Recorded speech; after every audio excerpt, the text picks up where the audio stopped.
Hey guys, welcome to the channel. Happy Thanksgiving. It's Thanksgiving 2023 and I don't have COVID like I did last year. So sorry I haven't really made any videos lately. I've been sick. That's not COVID, thank God. Anyways, I kind of wanted to post a video on what's going on with the car here. I know since I have gotten the car running, I haven't really made a lot of videos, and that's just because I've been ironing out a lot of bugs, and a lot of stuff I do, I really can't do it on camera. It's just because I don't have a camera crew or anybody to really follow me with a camera. So, please forgive me about that. And before we get started on today's topic of what we're going to do with the car, I want to personally thank every single one of you guys for tuning in. What if you're just a random YouTube viewer just scrolling through and this just happens to come up on your suggested feed? Or if you're a subscriber, either by, a few weeks, years, however long, way back when I was doing 011 LE stuff on this car, Corvette stuff, back to stock stuff, wideband in the dash stuff, this, that, and the other. Anybody that's been on the channel, I thank you so much. Like I always say, I don't do these videos to get monetized. I just want to share my knowledge with the world. And if, I have no secrets. I tell you everything that I do. I will show you how to do it the best that I can. And you guys could do it, cool. If not, then, I could try to make something for sale. And just know that I don't do this for a living, so it may take me a long time to get things out. I'm all for sharing with the classroom. So anyways, guys, let's get into what we're going to do with this car. So I've been kind of going over plans for this car, and I got an idea. And I've been kind of thinking about doing a a 6th gen Camaro dashboard swap on this car. I haven't seen one done on a 4th gen yet, but it's on the radar. I don't know if I'm going to do it or not, though. Anyways, I've been developing the Arduino gauges. Right now I'm still running the 1st generation prototype, if you will, that has the wideband inside of the cluster here. Everything still talks to the laptop like it should. Odometer still working fine. Everything still works fine. I had the car running a little bit ago. That's why I had the temperature gauges on 100. So everything's been working fine, but kind of wanted to go a little bit further into it. And with these gauges here, and here, those are going to get Arduino digital displays where it's going to display coolant temp, trans temp, oil pressure, oil temp, voltage. It's just going to be voltage, fuel level, and PSI. A lot of the icons are going to be moved within the displays here. And then over here, it's going to be wideband or boost. Or I may do a split screen, wideband and boost for forced induction cars. And some other stuff. It may be like a G-force meter here or something. As far as other icons, they're all going to be kept the same. There's a lot of real estate inside of here. You can put some stuff that you really need inside the sweep of this needle here.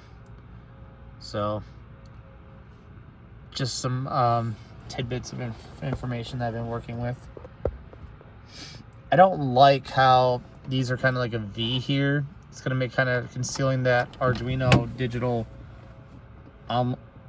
AMOLED gauge difficult, but it can be done. I have a supplier for the gauge faces.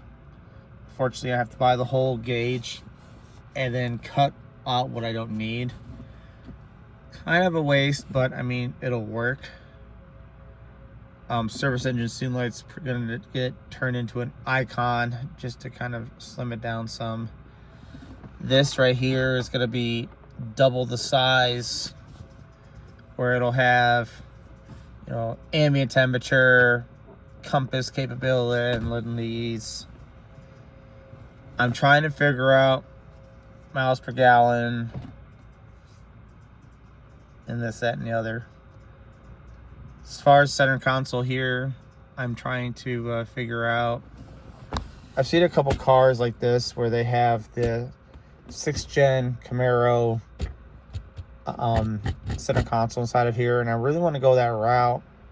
You know, I have a broken, I call it the Sidekick cup holder here.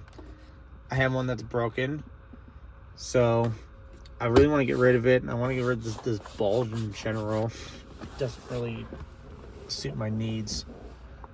And you know, my son came in here once and he broke it, got it off. I mean, kids will be kids. Not really blaming him, but I mean, I've broken them off getting in the passenger seat of other cars too, and you know, they're not really the best design.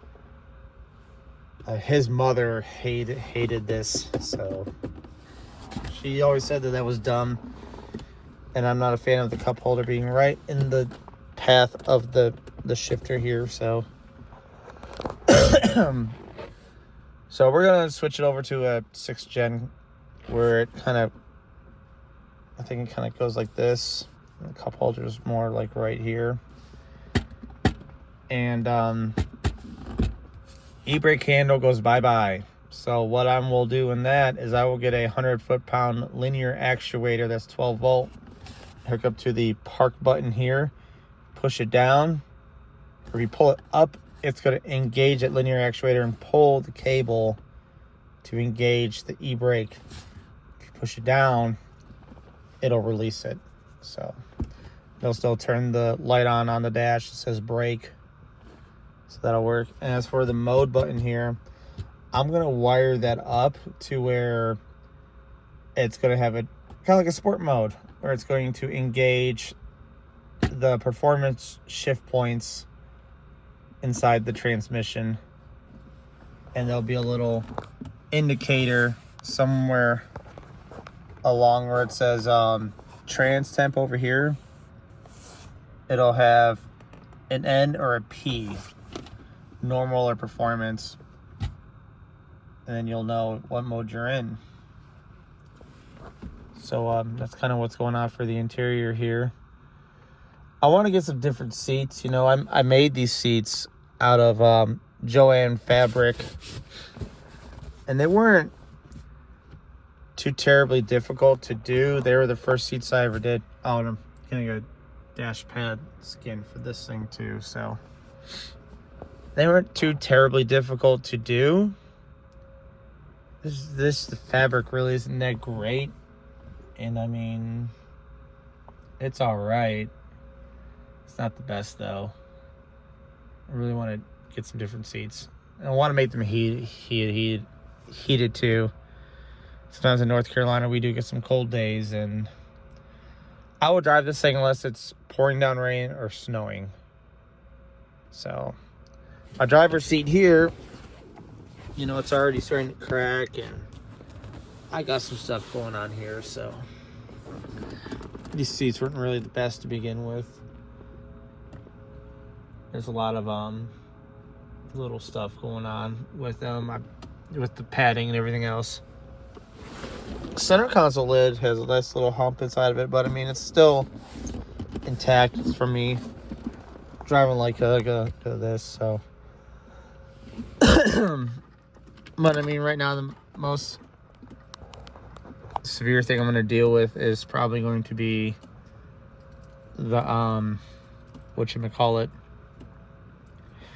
the vibration that I'm getting. I am getting a little bit of a vibration. I think my let me see if I can get a clear shot underneath the car here. I don't think my torque arm is set right, and I'm still using the stock torque arm, but I have a BMR cross member for the transmission, and I just don't think it's set right. So I'm getting a drive shaft vibration from the U-joints. So you look underneath here, you can see that red thing underneath there. That's the cross member. And don't mind my hokey strap. trying to hold that exhaust up a little bit. So now I'm gonna deal with that later. When I welded my cats, my V-band, I had it at a downward angle there, so that's what's going on there. I'm gonna probably cut that V-band and probably try to do like a pie slice, aim it upwards, which will then tuck that up a little bit. I mean, all in all, my ground clearance isn't that bad, but I got these 2 long bolts here that I really need to trim. So yeah. But right now, the most important thing here is going to be I have to take the heads back off of this car. And I'll start it up, show you why in a minute here. Let me pop the hood.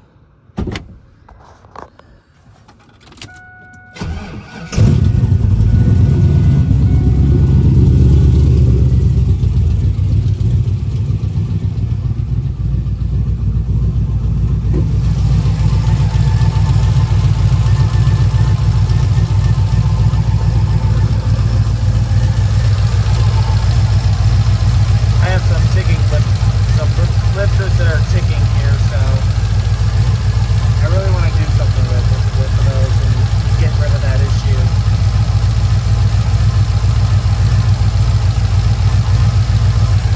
I mean, all in all, the car runs just fine. Pretty happy with it so far.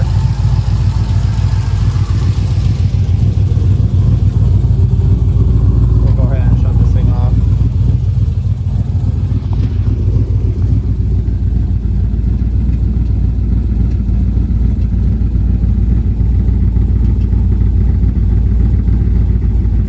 I think my air pump is on, that's why it's running, showing that it's running lean.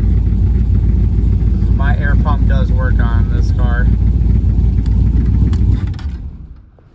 And, so yeah. First thing we're going to do first is probably take the heads off and fix the lifters. You know, we worked really hard on this engine, and I just can't let it just be making those noises. That's going to bother me.